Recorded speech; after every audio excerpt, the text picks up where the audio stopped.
Bonjour à tous et bienvenue aux vidéos de l'Écomarché d'Août, une revue mensuelle de l'actualité dans le secteur des grains. Le mois d'août a été très chargé en informations et les marchés boursiers en ont été déçus.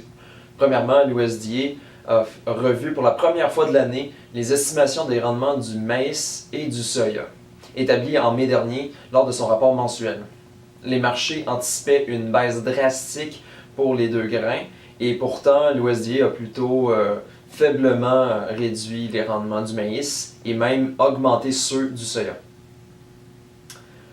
Au niveau mondial, ce qui a été le plus frappant au niveau des estimations de l'USDA, c'est que les estimations de la production pour les pays de l'ex-Union soviétique au niveau du blé ont été redressées à près de 8,6 millions de tonnes.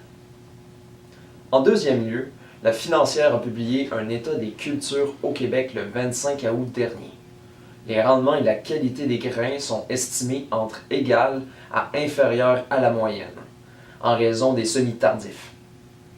De plus, les récoltes des céréales accusent un certain retard vis-à-vis la moyenne des 4 dernières années. En troisième lieu, Statistique Canada a publié ses premières estimations pour la production canadienne et québécoise.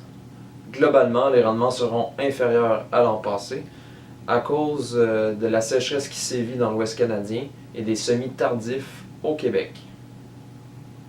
Au Canada, les deux grandes productions que sont le canola et le blé s'inclineront, tandis que celle du soya battra un record.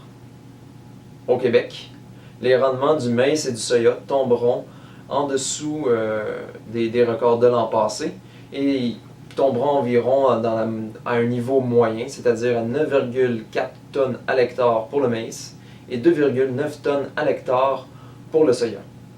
Par conséquent, la production sera de 3,54 millions de tonnes pour le maïs et 1,15 million de tonnes pour le soya, ce qui est un record.